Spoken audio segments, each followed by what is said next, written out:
Hi, folks. Welcome to Crisco's Corner. Unfiltered commentary. And that's your truth, the real truth. Please like, share, and subscribe. And as always, thank you for your support.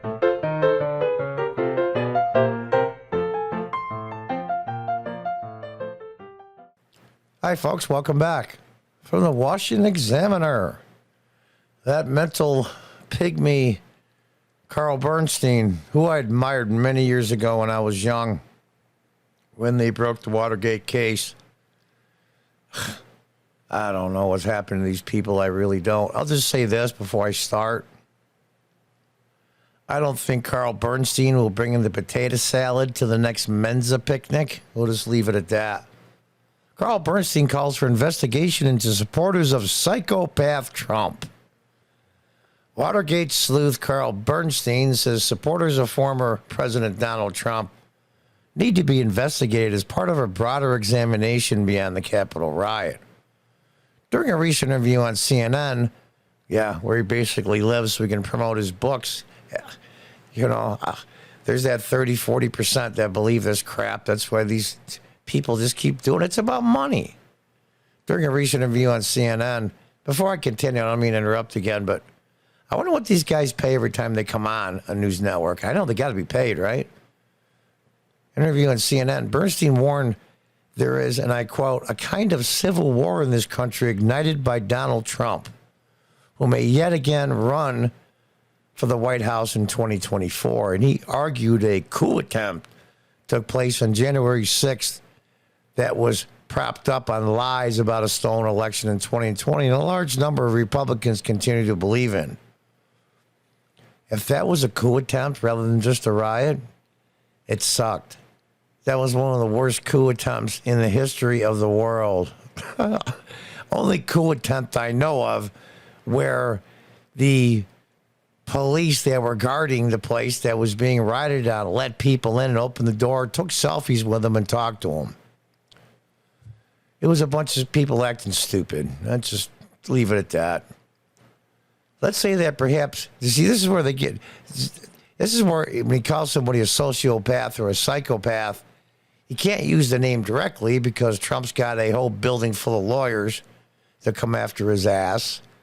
Let's say that perhaps we have a sociopath or a psychopath who has been the president of the United States and seeks perhaps to be the next president of the United States and has ignited this movement, Bernstein said, riffing off of host Anderson Cooper's statement that psychopaths are able to run wild because they openly wear down everyone around them. We have never had a period in our history when 45% of the people in our country have said, oh, yeah, I'll go along with this psychopath. I'll go along with this sociopath. We need to be looking at these facts as well as the coup and what this individual did. We need to look at why our people, so many of our people, following this sociopathic undermining of our democracy, it's extraordinary, Bernstein said. First of all, moron, it's not a democracy. And thank God it's not. It's a republic. And the reason why these people are pissed is because 40 to 45% of this country, maybe even more, have been dumped on. They've been called names. They've been ignored. I mean, at best, they've been ignored. It's like they don't exist. Democracy was called once two wolves and a lamb voting on what's for dinner. That they rammed through their agenda. And if they have 50.1%, we're going to ram it through whether everybody else likes it or not. That's why, you moron, we're a republic. And that's why 40 to 45% of the people are pissed. And they should be. They've been getting dumped on for years. I love the little side note here. Carl Bernstein urges Republicans to make Nixon-era move. Damn past time to rise up against Trump. And there he is, the killer of democracy. Idiots. The interview conducted on October 7th took place at the House January 6th as a select committee began to ramp up its efforts with subpoenas for documents and testimony from Trump aides and allies. In addition, hundreds of people have been charged in connection to the riot, which disrupted Congress as lawmakers met to certify President Joe Biden's victory. Now, here's the thing. Let's do a little hypothetical. We could probably come to the same conclusion, everybody on both sides of the aisle. If that was the so-called peaceful protesters during the Black Lives Matter and Antifa crowd were out there that day, and they stormed through the windows and the doors of the Capitol building, what do you think would have happened, especially to the chambers where the House and Senate meets? They were meeting to voting for approval of the electors in the Electoral College and make the presidential election official. Okay? They would have trashed the place. There would have been fires and smashing, and priceless paintings in the rotunda would have been butchered forever. Statues would have been smashed. They were irreplaceable. Every state gets 2 statues in the rotunda. Every one of them. Would have been smashed. The worst that happened, these guys hung flags on statues and took selfies with them. The people that stormed into the chamber where they're doing electoral college vote, they didn't trash the place. In fact, less than 3 hours later, they were there to certify the vote. Nothing was trashed. Oh, they messed up some papers. I think the question was somebody took a dump in Nancy Pelosi's office. That one I happened to approve, but it didn't really wreck anything. Yeah, they messed up some papers and somebody stole Pelosi's laptop. There's even a video out where a security guard is talking to 2 people. And the so-called shaman there, what's his name? The guy with the horns that came in. Please don't destroy this place. This is sacrosanct. He says, don't worry, dude. We're patriots. They wrecked nothing. They acted stupidly. Do you think if that was the other side, that place would have been on fire? But I digress. The conversation between Bernstein and Cooper began with a discussion about the Senate Judiciary's report on a Trump administration pressure campaign against top justice officials to challenge the November contest results.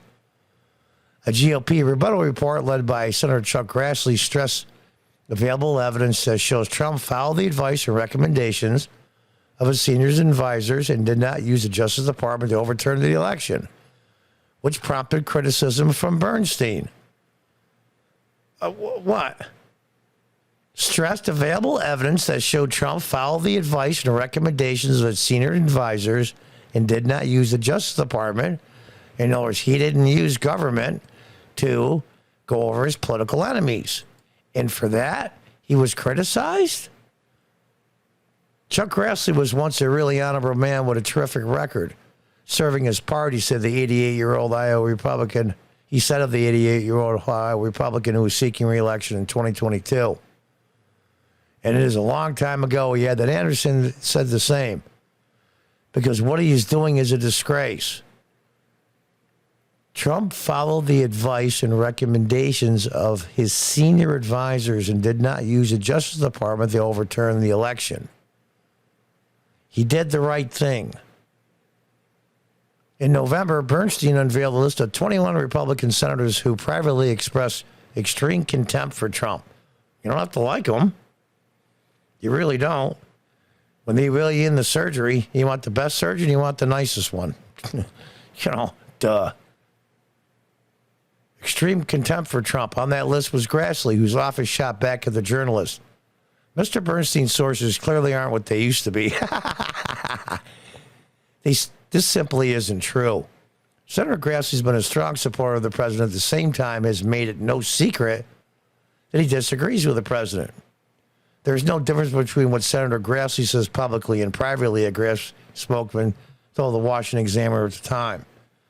Washington journalists might be wise to reconsider trafficking in baseless second and third-hand rumors and restore some lost credibility. Yeah, that might happen. Grassley was at the Iowa rally with the super PAC that supports Trump. He's going to win no matter what. He doesn't have to campaign. He's going to win. He doesn't have to stick his neck out and have Trump endorse him and bring him on stage. He did so because he wants Trump to run for president and approves. Bernstein helped expose the Watergate scandal in the 70s with Bob Woodward using anonymous sources while at the Washington Post. That's actually not true. There were anonymous sources. In fact, they needed 2 or 3 sources before they would print anything. Back in the days when journalism, whether you agree with them or not, was real and honorable. As the controversy reaches zenith, a trio of influential Republicans, 64 nominee Goldwater, Minority Leader Hugh Scott, and Minority Leader John Rhodes, went to the White House in 74 to tell Nixon he did not have the support of Congress to survive impeachment, after which he resigned. Trump was impeached by the Democrat-led House on charges of inciting the January 6th siege of the Capitol. Well, hang on a minute. We got to get the right. Let me find. There we go.